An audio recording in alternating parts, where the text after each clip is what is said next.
Hi everyone, welcome to today's webinar hosted by Ciphr, Finding the Right Fit, 10 Do's and Don'ts When Buying HR Software. It's great to have you with us today. I'm Catherine, I'm Head of Content here at Ciphr and I'm in our Reading office today. And joining me is Mark, who is coming in live from Surrey. How are you, Mark? I'm very well, thanks. How are you? Yeah, really good, thank you. Thanks for joining us today and thanks everyone for being with us.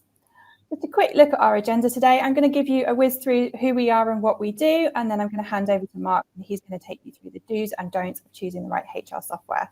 We'll have time at the end to answer your questions, so please do send those in.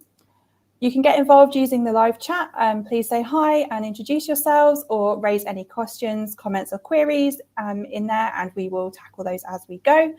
This webinar is being recorded, and the recording will be emailed to you afterwards. There's no further action you need to take to receive that. So with that, I'm just going to welcome you and introduce you to Ciphr. So Ciphr is a software solutions partner that helps grow and develop businesses. Our tools gather the intelligent people data you need to inform your strategic decisions so you can amplify the impact of HR at board level and beyond. We're trusted by hundreds of users across the UK. We've been doing this for more than 25 years, serving more than 1 million people. Lots of our own staff are ex-customers or are HR professionals, which means we have a wealth of expertise in-house to help you get the most out of your HR systems and deliver your strategic HR goals. We offer a wide range of solutions and products, all based around our central HR solution, but bolting onto that are products such as recruitment, our ATS platform, an onboarding module, payroll, both payroll software and outsourced and payroll bureau options, our e-learning platform, our LMS, and also off-the-shelf and bespoke e-learning content. Our API keys also allow for integrations between our products and those from other third-party vendors that you might already be using in your HR tech stack. Hundreds of organisations across the UK choose Ciphr to look after their people data and help amplify the impact of HR. These on your screen are just a few of the examples of people that we work with. And that's enough about us. I'm going to hand over to Mark, and he's going to start running you through the do's and don'ts of choosing HR software. Thanks, Mark. Thank you, Catherine. Hi. So welcome to our webinar. So we're going to go through a number of do's and don'ts about selecting your next HR system, finding the right fit. And so the first part I want to focus on here is about doing your research. So before you start, it's really important to get a clearly defined set of objectives. So why are you doing this? What's the key driver for this? Some of you may not even have any software in place at the moment, so that might be your driver. Other organizations might have bought a system at some point, they've outgrown it, it's not adequate for their needs anymore. Maybe you've got some software that you've had for quite a while, the supplier is retiring that product and support's going to be terminated. So you need to actually look at the marketplace to get a new system. With some situations, you may find yourself in with a vendor where the relationship's not quite as good as it used to be. And so therefore you want to look at a new solution. And in a lot of cases, it might be because you need to economize on headcount or resources. The key thing here, though, is you've got to make this a priority. So if you are going to move forward with this project, it needs to be an absolute priority within your organization, because you're probably only going to get one chance to get this right. Okay, so what do you need to do first of all? I've broken down a number of the sort of key tasks here about what you need to do to actually start researching the market. Broadly speaking, the top line is all about researching. It's about mobilizing your team, and it's about scoping the requirements for your project. As you move through that process, you'll then start to need to plan and facilitate key people to be involved in the process. So you'll be looking at stakeholders that need to be involved here. And then the final part is about reviewing the market, looking at costs, but not just costs. Start to consider return on investment as well, and look at future-proofing whatever solution that you select for the organization. So where's your organization now? There's a number of different ways to look at this. So one of the ways in which you might choose to look at this is in terms of the size of organization. You might be a small organization, less than 100 employees, in which case you've probably got a very small or perhaps even non-existent HR team. And your requirements are going to be based around very basic record keeping. You can probably suffice with an off-the-shelf package from a vendor to deliver that capability and compliance. If you're a slightly larger organization, say between 100 and 1,500 employees, you're going to have much more defined roles within the organization and within the HR team. And your record keeping is going to need to be a little bit more sophisticated. You're probably going to be looking at process management, reporting and analytics, and you may need to consider capabilities around non-core HR activities like recruitment and L&D. It's almost certain that the vendor that you select in this marketplace will have professional services to deliver that project and solution to you. As a larger organization in the 1,500 employees and above, you may well have a multinational presence. You're almost certainly going to have multiple sites that you're dealing with. And so there may be different custom requirements for those different entities for different brands within the organization. And you're going to need to undertake a significant piece of business process mapping. And again, there's inevitably going to be professional services there to deliver that solution within the organization. Another way of looking at your organization is where are you on your digital transformation journey? On the far left-hand side there, we have organizations that are pretty immature, lots of manual systems, Excel spreadsheets maybe, even filing cabinets. But it's a very sort of raw state of affairs there. The data is going to be pretty untrustworthy. As you start to move across, you might have some more basic systems in place, often not used to their full potential though, and there'll be low engagement with employees. You probably still have those trust issues with the data. As we get into stage 3, that data is going to be much more real time. You're going to be aware of what you want to do in the future with your HR tech stack. Data is much more strategic. You can probably start to trust it a little bit more, but there's probably still no single source of truth. And you're starting to consider how the user experience is critical to the success of your systems. In stage 4, we get to an integrated solution where your employee is going to be data, the employee data is going to be integrated across the organization. It may be in multiple systems, but it's much more seamless, the transition of those data between the two different systems. And at this point, HR starts to be viewed as a strategic resource and partner within the organization. In stage 5, there are very few organizations in this stage. You're starting to use predictive analytics and AI, but it's a real world-class use of data. So where do you go to find those vendors? Lots of people start off with a desk-based research on the internet. Be aware, if you type in HR software or HR systems, that is one of the most commercially searched for terms on the internet, and you will get a lot of results coming back, which may be paid for results in some case, may be relevant, but may not necessarily be relevant to your needs.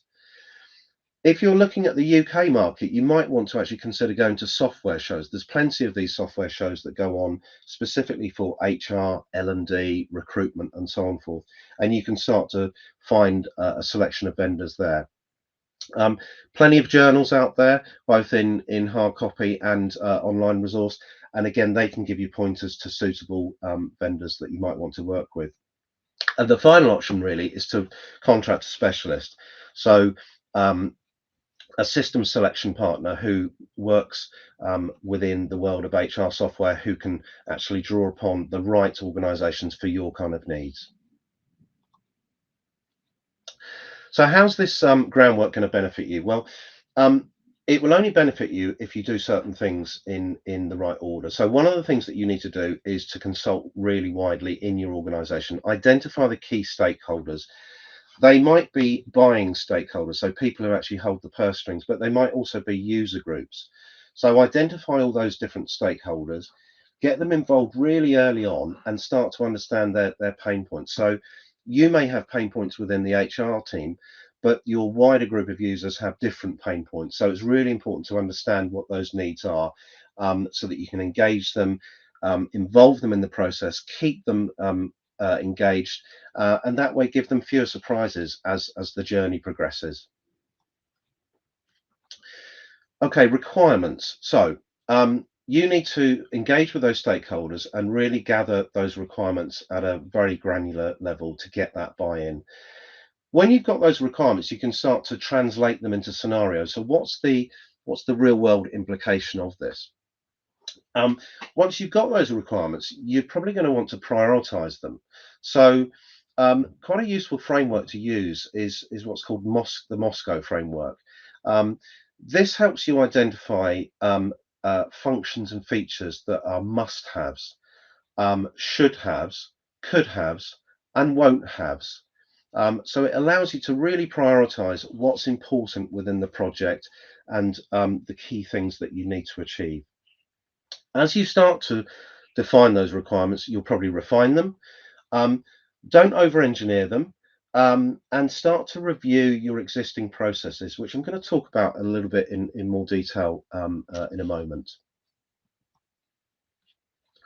Now, as you go through that requirement gathering phase, it might be useful to break the requirements down into different functional areas. In some organizations, you may have key people, key stakeholders who are responsible for specific areas of the business, like recruitment and onboarding, payroll and benefits, and so forth. If you're a smaller organization, that might well fit under a sort of more general heading. But these are the kind of areas that you need to get involved with to start to look at the key requirements around recruitment and onboarding, the more general HR piece, time and absence, payroll and benefits. And then also starting to look at how you want to get information out of the system in terms of reporting and analytics and dashboards. You might want to get involved with your learning team to see what kind of learning's going on, what kind of development's going on, and how you're engaging your employees. And then the final piece there is about development and succession planning. So what are all the requirements around those key areas? Okay, so we've got some requirements. The next thing we need to do is to actually persuade the organization that this is a project that is worth investing in. So this is all about the business case. You identify those critical pain points, but identifying them is not quite enough. You need to actually understand what the implications are of those pain points. What's the key implication? How does that how much does that cost the organization? How severe is that problem? How's it holding the organization back? That will allow you to actually develop some goals and objectives objectives. The two key things there typically tend to drive projects are either cutting costs and or boosting productivity. So as you start to identify those goals and objectives, you'll be able to start to take measurements, and it's really important to measure at different stages in the project. So how much does something cost you right now in terms of lost productivity or lost revenue, for example? And you can start to really flesh that out. When you present that business case, it's about return on investment. So if you just present costs, that's not a great compelling argument, but a return on investment is much more compelling. When you do that, though, you do need to have a solid basis. So you need to do that research thoroughly and to make sure that the business case is as compelling as it possibly can, and that you've got all that buy-in from all those key stakeholders. Once you've done that, you can present that as a business priority. So that really embeds the project within the organization. When you're doing that, focus on numbers. CFOs and FDs really like numbers, hard facts. So if you can express savings in terms of pounds or minutes and hours, so much the better. And don't forget that there are going to be some intangibles as well, which are worth noting. So if you are working with a vendor, make sure that there's a good cultural fit there. Be open to re-engineering processes, because if you just replicate exactly what you've got now, you won't find a huge amount of benefit. So how do you calculate return on investment? The first thing you need to do, which you've done through your research phase, is identifying those pain points or those functional areas that you're looking to address.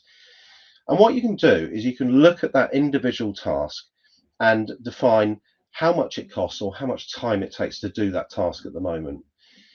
You can then work out how many times you do that on a monthly or potentially annual basis. Match those points to the improved functionality that you're going to get from a new system implementation, and you can start to calculate the difference there in hours and minutes and pounds. And it's really hard to argue with once you've got these facts written down in black and white. This slide gives you a little example of how that might work. So on the left hand side there, you've got common tasks that you might be undertaking at the moment within a system or outside a system. And you identify how long it takes to do that task, how many times you do that in a month. If you then start to put in the hourly rate of the person who actually does that, you get a true cost of how much that activity takes. On the right hand side there, what we're doing there is comparing how a new system is actually going to cope with that particular task.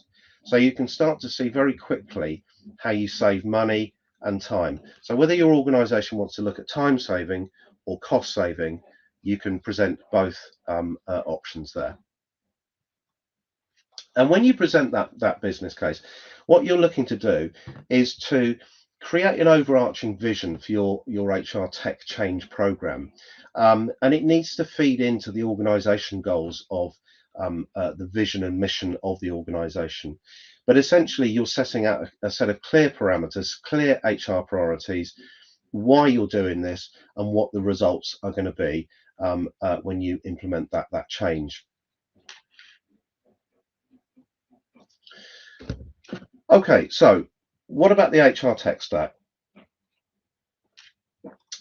It may well be that your tech stack is a little bit more complicated than you first think. So you might be looking at an HR platform, but don't forget there's other tools which might sit outside of your remit. You might need to involve other departments in this. So payroll, marketing, IT, because there's communication tools involved. There might be expense management systems. There might be learning tools that are specific to a particular department. So really consult widely and think about those different departments that might be involved. And you're going to start to need to consider, are you able to make these decisions at a local level, or does it need to be at a much more central level? If you're a large organization, there may well be some global considerations that you need to take into consideration there. When you start to put that together, you then come back to this kind of diagram of the solution that you're looking to address. So with those ancillary functions around the outside, you may start to be looking at different systems and integrating those systems. Now, when we talk about integration, there's different types of integration that can go on. Modern systems tend to have what's called an API, which allows different systems to communicate with one another, to share data, to update one another with that data in real time or near real time. But not all integrations necessarily need to be in real time. So let me give you an example. You probably pay your employees once a month, and when you pay them, you need to update your finance system with what you've paid them and all the cost centers and all that sort of granular detail. Well, that only needs to take place once a month. That's most often a manual task that is undertaken there. It's a simple file transfer. You don't necessarily need that to be on a real-time basis. If you're looking at learning technologies, though, on the other hand, you may well be wanting to integrate that on a live real-time basis. So think about those integrations, whether they need to be live in real time or whether they can be done on a much more manual basis. Okay, what about the vendor experience, though? This is going to have an impact on how successful your project is. So how do you consider this? Some organisations may be mandated to undertake a pre-qualification questionnaire or a tender exercise. That typically tends to take place within the public sector, but it can take place within the third sector and also the private sector. But it can be a useful exercise to shortlist the relevant organisations for your needs. Are you looking at a single provider for all of your needs? In the micro and mid-market, very often single supplier solutions are popular. They cover all of the bases that you're looking to address. In a enterprise organization, it may well be that you've got lots of different suppliers that are all integrated together. You're going to be looking at all of those features and functions and configuring them to your particular requirements. But when you look at those vendors, check on their service levels. What's their sector experience? That's all going to be relevant to whether this is a success or not. And I think a really key point here is chemistry. Can you work with this vendor? It's all very well having a solution that you think is going to work, but you need to be able to get on with the vendor and make sure that you can work with them successfully as well. Once you've identified that shortlist, you're probably going to get into the all-important software demo. Now, there's some considerations here. Who are you going to involve in that? So that's typically going to be the key stakeholders. That might be stakeholders who are have a say within the actual buying decision. It's almost certainly going to be users in the HR team. But if you've got pain points that sit within your employee or line manager teams, then you may want to get them involved as well. So define who's going to be involved and what the next steps are going to be after each one of those sessions. It's usual practice to undertake a couple of different rounds of this. So the first round is really designed to look at the key functions, get a good feel for the system, the look and feel of it. The second session is all about drilling down into the details. So it's looking at those functions and features in more detail, but it's also understanding how the project's going to be delivered. If you still end up with a tie there, you could organise some workshops so you can get hands-on with the product in conjunction with the supplier to understand how the solution is going to work for you. And it's really useful to draw up some score sheets so that you can actually get an objective view here. You might also want to get references involved. References are generally used for a specific purpose. They're not necessarily great at understanding the capabilities of a product. That's all about the demonstration. And the reason I say that is because solutions like the Ciphr solution can be configured in a number of different ways, to the extent that every single one of our customer uses it in a slightly different way. So asking capability questions, you're not necessarily going to get the right answer. But references are really useful about what's the vendor like to deal with on a day-to-day basis? How do they respond to service requests? That's the idea of references. Okay, so let's get into some of the don't haves. So the first one I've highlighted here is unrealistic expectations. It's highly likely that you're not going to find a single solution that does everything you need it to do. And so therefore compromise is going to be inevitable. But if you use that Moscow framework, at least you can understand what's really, really important to you, and you're able to select the right supplier there. Whilst you might not find a perfect solution to do everything that you want it to do, you're probably going to find some features there that you didn't know that you needed. So a number of years ago, we all used to walk around with mobile phones, and really all we did with it was make phone calls and texts. We didn't know that we needed the internet on it, and now we wouldn't even consider buying a phone which didn't have the internet on it. So you end up with functionality that you didn't even know that you needed, and you will find that in your selection process. When you're looking at vendors, if you get yourself in a situation when you find that no vendor is able to meet your key requirements, you probably need to ask some deep questions there about whether that's being realistic. If no vendor can meet those requirements, it's likely that the processes that are going on in your organization are slightly out of the normal. So, start to consider, is this realistic? The final point I would make here is when you are looking at migrating from one system to another, don't underestimate that offboarding. It will take some time to extract data from an old system. You need to make sure that you're working within the contract timelines. So, um, you don't want to get in a situation where you end up giving notice too late and you're stuck with your existing supplier for another period of time. So don't underestimate that part of the exercise. So it can go wrong in a number of different ways, and I've tried to highlight some key points here. But in summary here, the top line is about preparation. If you get the preparation right, you undertake the right research and get the right people involved, you should have a really solid business case that you can present and will be accepted. Um, The middle line is about requirements and looking to the future. How are you actually going to be delivering on your project over the period of the project, but also in the future? And so that's about gathering those requirements and getting stakeholders involved. And the final part is about delivering on the agreed plan. So not over promising and under delivering. Really sort of dial that down so that you can actually demonstrate some success in this project.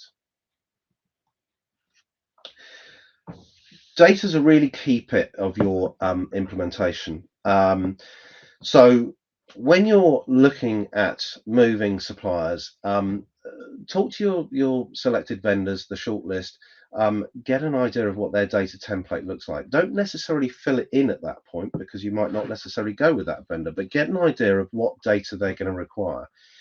And you'll probably find that your data falls into two different pots. There's the must have, the really important data that you need to run that system on a day-to-day basis.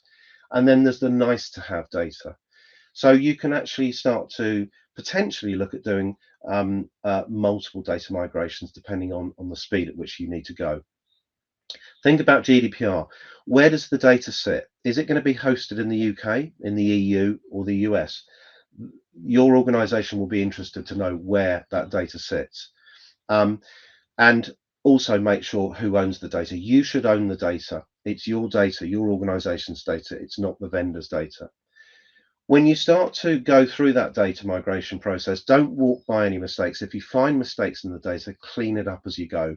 Clean data is much easier to work with, and it really kind of goes back to this garbage in, garbage out.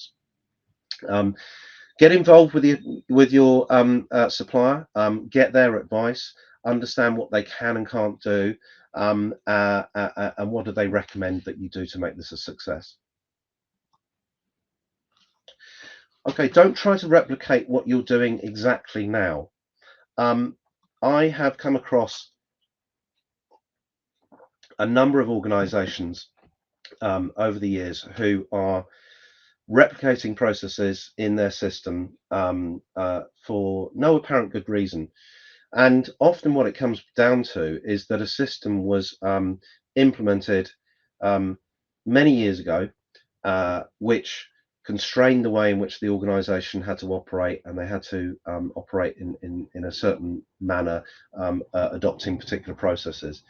As they've migrated systems, that process has been replicated for no good reason. So start to look at your processes, map them and document them, put them in a central location, a folder or a SharePoint site, so that everybody who's involved in the project has got access to it and can add to it. And start to ask questions about why you're doing something in a particular way. Is there a good reason? Is there a way where you could potentially be a little bit more open-minded and think about doing things in a different way, which would get a better result and more efficiencies from the new system? Because implementing a new system is as much about change management as it is about just implementing a new system. Now, some of these processes and reports might be compliance led. You need to do certain things, but some of them you might have an awful lot more flexibility with, and start to look to the future about how you might want to manage that. So we've talked about how a system might not necessarily do everything that you need it to do, but technology is advancing at pace. if you get a good solution which has got good connections there with API interfaces, it's likely that you'll be able to evolve with that solution. Another thing you want to consider is how often is that solution updated. On the face of it, you would think that a solution which is updated on a very regular basis is a good thing. However, if that solution is updated so regularly your users can't get to grips with a new functionality, that's going to be problematic. So don't necessarily look for the solution which is being updated every week or every 2 weeks. Good suppliers tend to update their solution about 2 to 4 times a year. And where there are major changes, there should be good documentation that go with those changes. Sometimes you're going to get critical updates. That might be around compliance updates. So examples are tax code changes. They don't really have an impact on the way in which you use the solution. It doesn't change the actual usability and user experience. It just changes things in the background, but you need to make sure that those are being applied in a timely manner. The final point I would make there around updates is suppliers will often talk about roadmaps or perhaps product strategies. And there's a key difference there.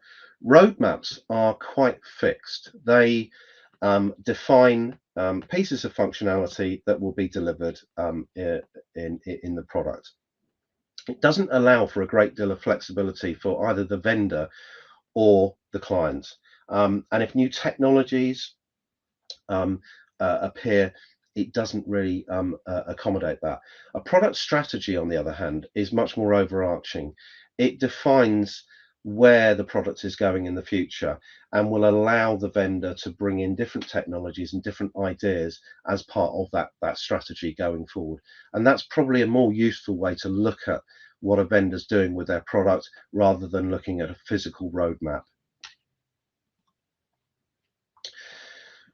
Okay, the project itself, it won't run itself, I'm afraid. You need to consider the resources that are involved here. Now, your supplier will have resources which you will call upon, and they typically fall into categories like a project manager, data specialists, implementation consultants. They will be there to book all of those provisional dates from the kickoff meeting. They'll be there to control the timeline and the budgets. But on your side, in your organization, you will equally need to dedicate some resource here. So you're probably going to need an internal project manager who may well sit within the HR team, but they're going to bring in subject matter experts from various areas of the business to help that project move forward. And those people need to have access to all the relevant data, whether that's processes or actual people data. Sometimes you can find yourself in a slightly catch-22 situation. So you've got an existing system or systems which is very resource heavy, takes up everybody's time to manage the processes within that system. It's very difficult to then take some of that resource and dedicate it against the implementation of a new system. How do you work that one out? So there are third parties out there who specialize in providing resource in key areas to actually drive a new project. So you can engage third parties to help you plug that resource goal at particular points in the project. Once you've resourced that project, it's really important to try and keep to the timelines and attend all of the relevant sessions. Make sure that the data is prepared within the agreed deadlines. If you have to cancel events within that project, it may not be as simple as just booking that event in on the next day, because the next available day may be weeks down the line because vendors are managing multiple projects at the same time. So it's really important that you try and keep to the timelines that have been agreed within the project plan. Take advice from your supplier and make sure that there's contingency in there so that you're not rushing this, or if there's any other activities that are going on in your organization that you need to be aware of. Okay, so when you are dealing with vendors, you may not necessarily have had the best experience of a vendor in the past. You might have had poor service. There might be some trust issues there. Maybe your solution just doesn't do what you thought it was meant to do. So it kind of leaves a bad taste in the mouth. Not all suppliers are like that. So when you engage with suppliers, engage with them as a partner. Share all of the information that you can share with them at the earliest possible opportunity. It will allow you to work on an equal partnership, and that's really how it needs to be if it's going to be a success. When you're looking at those suppliers, though, they might have expertise in a number of different areas, and I'm going to come on to this in the next couple of slides. Because this will be really important to understand whether you can work with them effectively or not. So the first area might be sector experience. They may have worked within a sector that you work within. That might be accidental, it might be deliberate. Accidental is not necessarily a bad thing. It just means that a supplier has engaged within a particular sector. They've won some customers within that sector, and they've built up some expertise to deliver projects successfully within that sector. Other suppliers might be deliberately targeting a particular sector. So accidental or deliberate, it's not a bad thing that it's accidental. It's having that sector experience, which is important, and being able to validate those claims with existing customers. They're probably going to have functional expertise. So, when you're looking at an HR system renewal, you probably want to be engaging with HR solution providers rather than L&D solution providers. And so what providers tend to do is they will focus on functional areas in terms of pillars of expertise. It may be one, it may be more than one. So it might be things like HR, payroll, workforce management, and so on forth. What are your key priorities, and how does that match up to the functional expertise of the supplier? And then the final one there is around scale. So we looked at this before. Some suppliers deal exclusively within the micro market, others in mid market. Then you have enterprise solutions, and on top of that, international solutions as well. Okay, so once you get into your project, don't expect everything to happen at once. Start to walk before you run. So we're back into that size of organization. Now, when you're in that smaller organization, you can probably get a solution that's up and running very, very quickly. In some cases, it might be a case of entering a credit card number, entering your employee data, and away you go. Very quick execution there. Once you get into that mid-market solution, though, you should expect to have some professional services which are going to be used to deliver that project. The project timeline itself is likely to be about 4 to 6 months. So when you're in those planning stages, expect that. And one of the reasons for that is because there is a lot of configuration that's available to make your system do things differently to other organizations to match your processes. But you will need to dedicate resource there, and the project will be delivered probably in a phased approach, not necessarily a big bang approach. In the enterprise end of the market, it's going to be a much more significant project. It could well take years to actually deliver a project in this area, and it will require a lot of planning and resource to make that happen. And so the final thing is about defining your own success and looking at how you're going to deliver that project and how you're going to demonstrate the success of that project.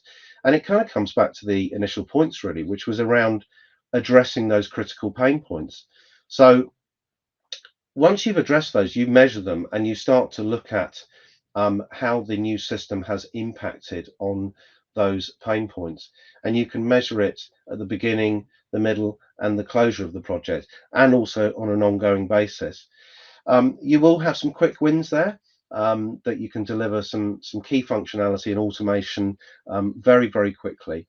And when you're engaging with your organization, look at those stakeholders, but look at different groups of employees as well. So you're going to be engaging with the senior management team, but with employee groups themselves and line manager groups.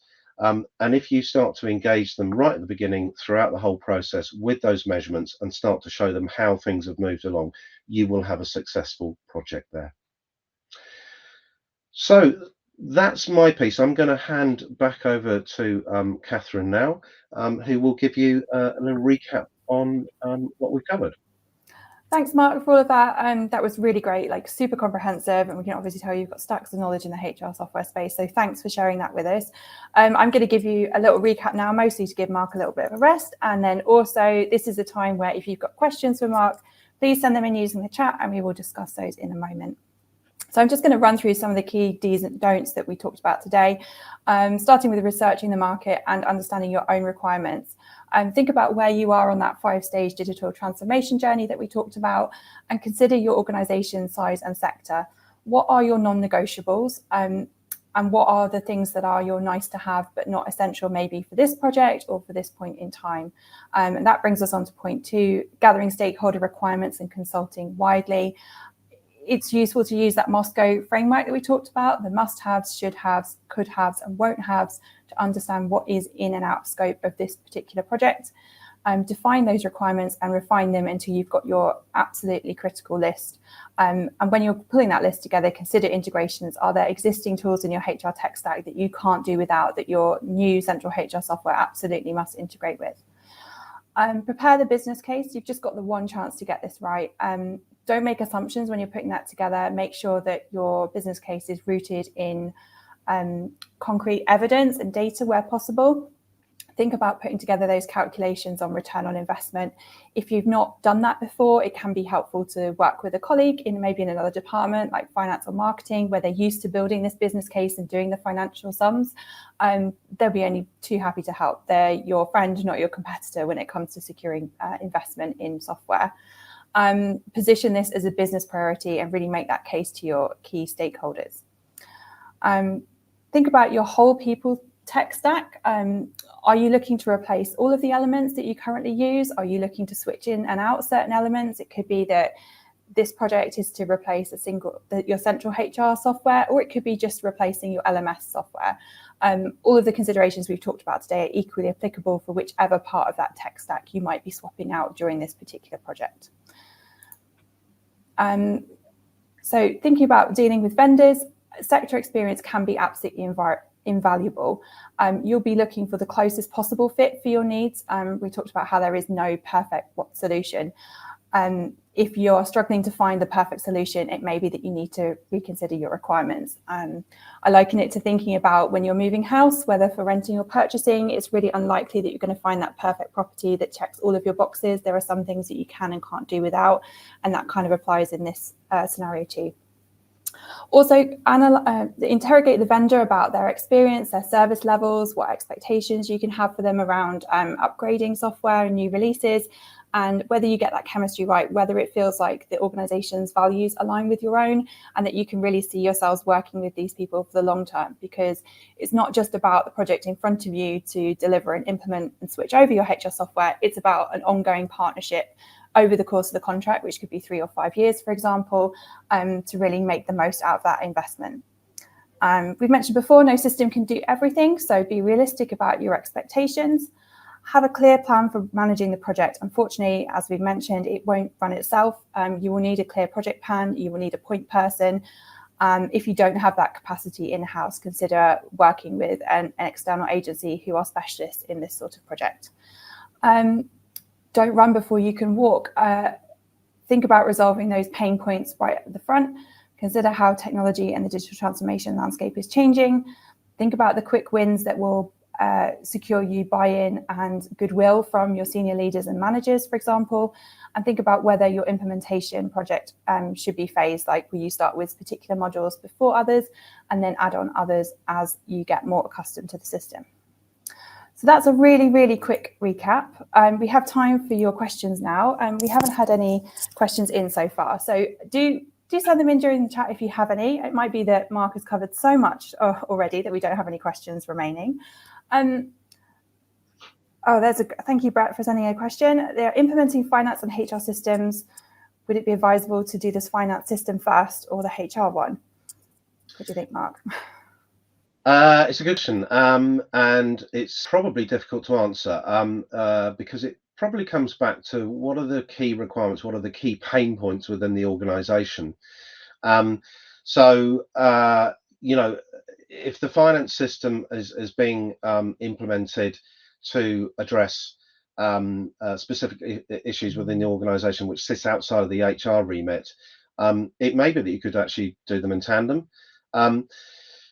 If you're implementing a payroll solution as part of the HR remit, it's probably useful to know what the finance system is, because there will be some integration required there. But it's a difficult question to answer that, I'm afraid. But it's really down to the pain points within the organisation and what needs to be addressed first. So I'd probably be going back to that Moscow framework, you know, and looking at that at an organisational level. Yeah, that's a good point. And there might also be like a really pressing deadline, so like a contract ends. So if the finance and HR software contracts that you have in place aren't in sync, it might be that one is ending before the other one or has a longer notice period. So that might be a driver between that determines which one you go for first, potentially. But it's always organisation specific. We can't say that there's always one right answer for each one. Catherine, thank you for your comment around the groupings of the organisation size. So we talked about like small businesses being sort of under 100 and then the mid-market between 100 and 1500. She comments that that's quite a significant jump and that organisations between 100 and 1500 might have really different requirements. And there's a reason why we sort of talk about that broad bucket is that's kind of the customer base that we work with, sort of between 100 and 1500. And because our system is configurable, we find that there is usually the flexibility and the modules within our system that are suitable for organisations of that size who might be growing within that segment. If I pitched that right, Mark, I should have just asked you to explain that. Yeah, and I think, I mean, I've worked within employee-centric technology solutions for about 20 years, and this seems to be quite consistent actually across the marketplace. So between 100 and 1500 employees, yes, there is a big jump there, but there are a lot of similarities as well. You know, once you get to 100 employees, it's very difficult to run an organisation without an HR team. Below that, you can potentially, and I've seen organisations that do that. So the HR team might be small at 100 and will probably be much larger at 1500, but you certainly have that HR presence. So that's one of the commonalities that you see there. As organisations grow and evolve, those HR teams tend to break out into different specialisms, into recruitment, into L&D, into engagement, reward, and so on forth. But they do tend to sort of follow those commonalities. Catherine's quite right, though. There's lots of different types of organisations within the 100 to 1500 sector. And the key thing there is to have a configurable system that is actually able to meet the needs of those different size organisations. Once you get above 1500, you do get into a different kind of situation.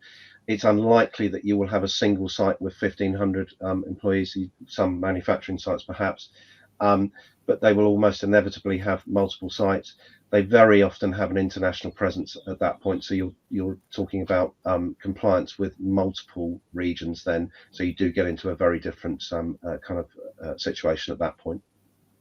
And just to add on to that, Mark, some of the sort of plug and play HR system providers that are working with organisations of around 100, 200 people, you might find that if you're creeping over that threshold into like 300, you may no longer be able to continue to use the system. They may sort of, if you look at some of the websites, it sort of says this is what we're aiming for, and pricing perhaps get a bit more complicated, or you might find that the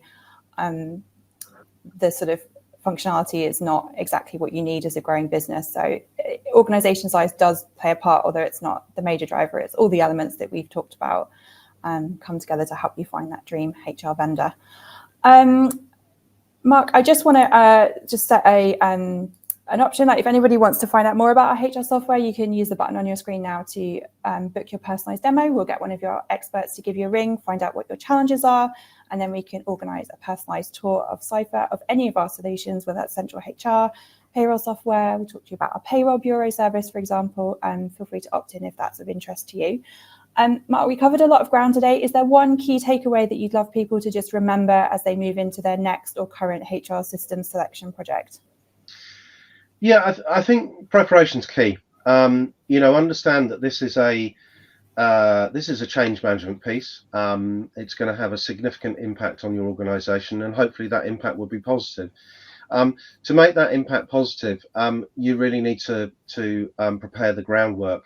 So that's all about the research. It's all about getting your key stakeholders involved, defining what's important to you as an organisation, so that you can measure against that both now, but also when you get to the closure of the project to see how successful that's been. So preparation is key. Okay, awesome. Thanks so much, Mark. It just remains for me to say thanks, Mark, again, for sharing all of your expertise. I really appreciate it. Thanks, everyone, for joining us today. You can opt in for that free demo if you'd like, using the button on your screen, or you can find us at ciphr.com, and we'll be more than happy to help and share information about our products and services. This has all been recorded, and the recording will be emailed to you shortly, so you can catch up anytime you like. Thanks again for joining us. We really appreciate it. Have a great rest of your day and take care. Goodbye. Bye-bye.